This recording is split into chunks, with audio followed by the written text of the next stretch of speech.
Hi மக்களே, இன்றைக்கி நம்ம பார்க்க போகிறது திடீர் சாம்பார். திடீர் சாம்பாரில் நமக்கு மாங்காயும் தேவை கிடையாது, புளியும் தேவை கிடையாது. தக்காளி மட்டும் கொஞ்சம் அதிகமாக சேர்த்துக்கிறோம் புளிப்புக்காக.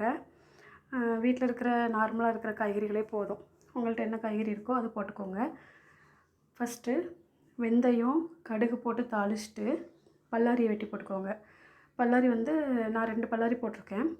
அது போட்டு தாளிச்சிட்டு 2 மிளகாவை பிச்சு போட்டிருக்கேன். அப்புறம் கொஞ்சம் கருவேப்பிலை போட்டுக்கோங்க. போட்டு நல்லா அதை வதக்கிட்டு தக்காளி ஒரு 4-5 சேர்த்துருக்கேன். ஏன்னா புளியும் சேர்க்கலை, மாங்காவும் நம்ம இதில் சேர்க்க போகிறதில்ல. அப்போ தான் நமக்கு புளிப்பு தன்மை வேணுன்றதுனால தக்காளி கூட கொஞ்சம் எக்ஸ்ட்ரா சேர்த்துக்கிறோம்.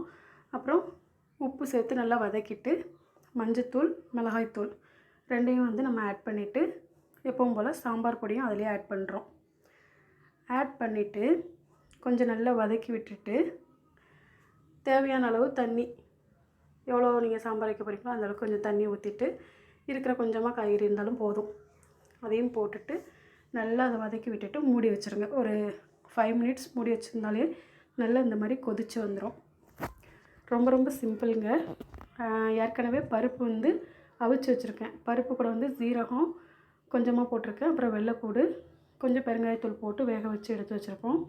ஒரு 5 மினிட்ஸில் இது கொதிச்சிடும். அதை அப்படியே தூக்கி நம்ம அந்த பருப்பு இருக்கிற குக்கரில் போட்டு நம்ம அதை கொதிக்க விட போகிறோம். இதில் நம்ம ஹெவியான எந்த காய்கறியுமே போடலை. அதனால் நான் இதில் விசில் வைக்க போகிறதில்ல. அப்புறம் தேங்காய், சின்ன சீரகம், அப்புறம் சின்ன வெங்காயம், வெள்ளைப்பூடு போட்டு ஒரு திரிச்சு நம்ம அதை அதில் போட்டு கொதிக்க விடுறோம். அப்புறம் லாஸ்ட்டாக தாளித்து ஊற்ற போகிறோம். அதுக்கு சின்ன வெங்காயம் கூட போடலை.